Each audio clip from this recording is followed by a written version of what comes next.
Half cup সুজি দিয়ে আজকে তৈরি করব 1 কেজি মিষ্টি। এই মিষ্টিগুলো বানাতে যেমন সময় লাগে না, খেতেও দারুণ লাগে। এতটা নরম আর সফট হয় যে মুখে দিলেই মিলিয়ে যায়। তো একটা খেলে আরেকটা এমনি খেতে ইচ্ছা করে। এত মজার মিষ্টিগুলো আজকে আপনাদের সঙ্গে তৈরি করা শেয়ার করব। আশা করি আপনাদের ভালো লাগবে।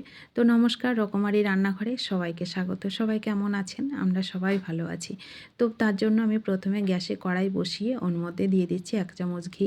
ঘি দিয়ে আমি এইগুলোকে এই যে হাফ বাটি সুজি দিয়ে দিলাম। সুজি দিয়ে হালকা ব্রাউন কালার করে এটাকে ভেজে নেব। তো এটা হালকাই কালারটা করতে হবে, বেশি কালার হলে ভালো লাগবে না। তারপরে লিকুইড দুধ দিয়ে এটাকে গ্যাসের ফ্লেমটাকে লোতে রেখে একটা ডো তৈরি করে নিলাম। ডোটাকে আমি কড়াই থেকে নামিয়ে একটা থালাতে নিয়ে নিয়েছি। নিয়ে হালকা একটু যখন ঠান্ডা ঠান্ডা হয়ে যাবে, মানে হাতটা দেওয়া যাবে, তখনই আমি এর মধ্যে মেশাচ্ছি 2 চামচ 2 থেকে 3 চামচ গুঁড়ো দুধ আর 2 চামচ ময়দা। আর দিয়ে দিচ্ছি 2 চামচ গুঁড়ো চিনি। গুঁড়ো চিনিটা দিলে তাড়াতাড়ি মিশে যাবে। আর হাফ চামচের থেকে একটু বেশি বেকিং পাউডার দিলাম। দিয়ে এটাকে ভালো করে একটু মেখে সফট একটা ডো তৈরি করে নিতে হবে। মাখাটা যেন অবশ্যই দেখবেন যেন একেবারে সফট হয়, তবে পিঠেগুলো মানে মিষ্টিটা খুব সুন্দর হবে। তো আমার মাখা হয়ে গেছে, একটা ডো আমি তৈরি করে নিয়েছি। ডোতে একটাই লেচি করেছি, করে এটাকে একটু এই যে বেলে নেব। একটু উপর থেকে ঘি অথবা সাদা তেল যে কোনো কিছু দিয়ে এভাবে বেললেই হয়ে যায়।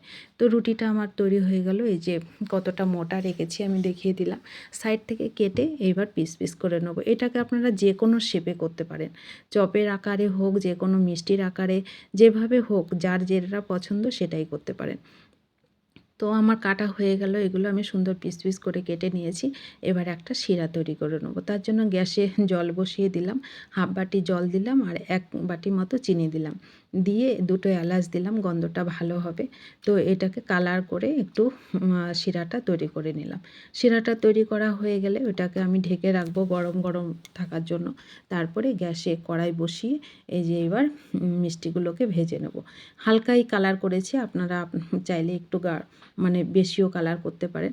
হালকা কালারে দেখতে সুন্দর হয়, তো আমি হালকা করেই কালারটা তৈরি করেছি। করে গরম অবস্থায় এইগুলোকে শিরার মধ্যে দিয়ে দিতে হবে। শিরার মধ্যে ভালো করে ডুবিয়ে দিতে হবে। দেখুন কতটা ফুলে গেছে, মানে সোডাটা দেওয়ার জন্য খুব সুন্দর ফোলে আর ভিজেও যায় খুব সুন্দর। আর খেতে তো দারুণ লাগে। অবশ্যই বাড়িতে একবার তৈরি করবেন। তৈরি করে খেয়ে অবশ্যই কমেন্ট করবেন। আর ভালো লাগলে ভিডিওটি সবাইকে একটু শেয়ার করে দেবেন।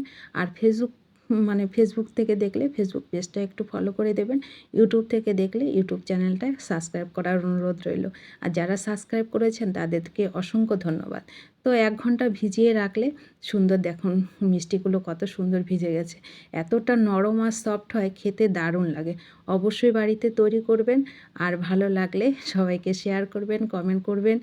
এটাই আপনাদের কাছে অনুরোধ, আর কিছুই বলার নেই। সবাই ভালো থাকবেন, সুস্থ থাকবেন। আর দেখা হচ্ছে পরবর্তী ভিডিওতে। তো এখানেই শেষ করছি।